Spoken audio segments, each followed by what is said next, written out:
Okay, today we're starting on the landscape reveal. So first, we want to make our horizon line.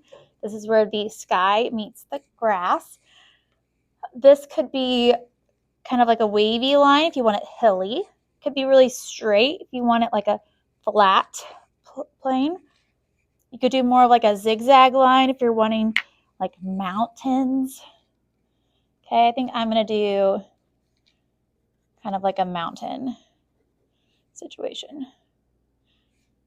So you're doing a line kind of halfway. I want to leave enough space for the landscape. Next, I'm going to make 4 lines. I want them to be kind of light because I don't want to see them later.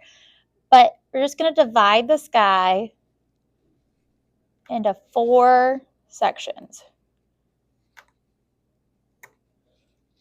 Next, you're going to do your value scale basically in the sky. You need to decide if your sun is rising or at like midday. If it's rising, you're doing your lightest tint here and your darkest color at the top.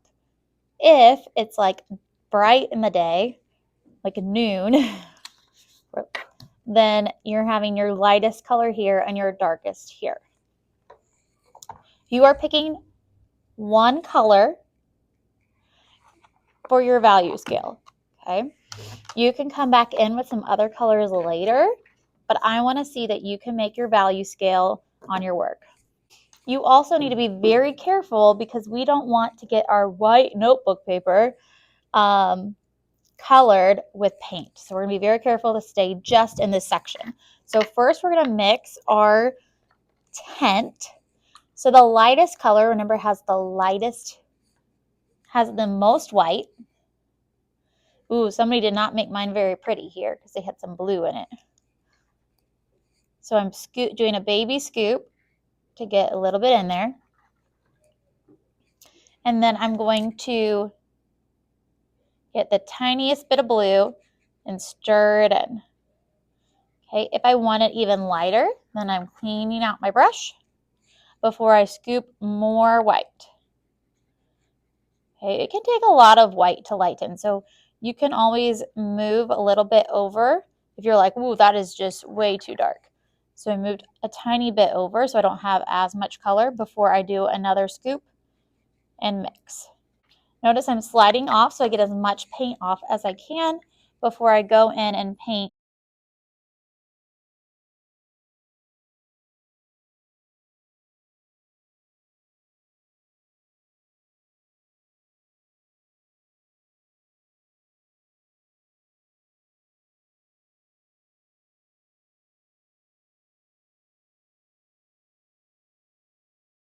Cleaning out my brush. I'm adding a little bit more color in before I do my next section.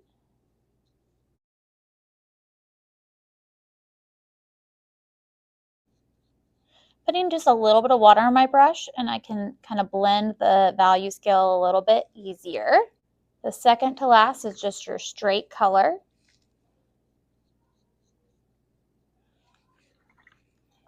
And then you need to mix a shade. So I'm doing my color first. Tiny bit of black.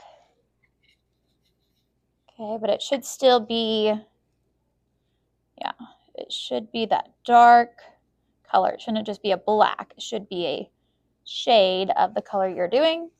Once I've seen your value scale, so you've done one color, tints and shades of it, then you can go back in and add a little bit of other colors if you want. So for example, if I want to add a sun, I can. Okay, you're welcome to just add some white if you want like some clouds.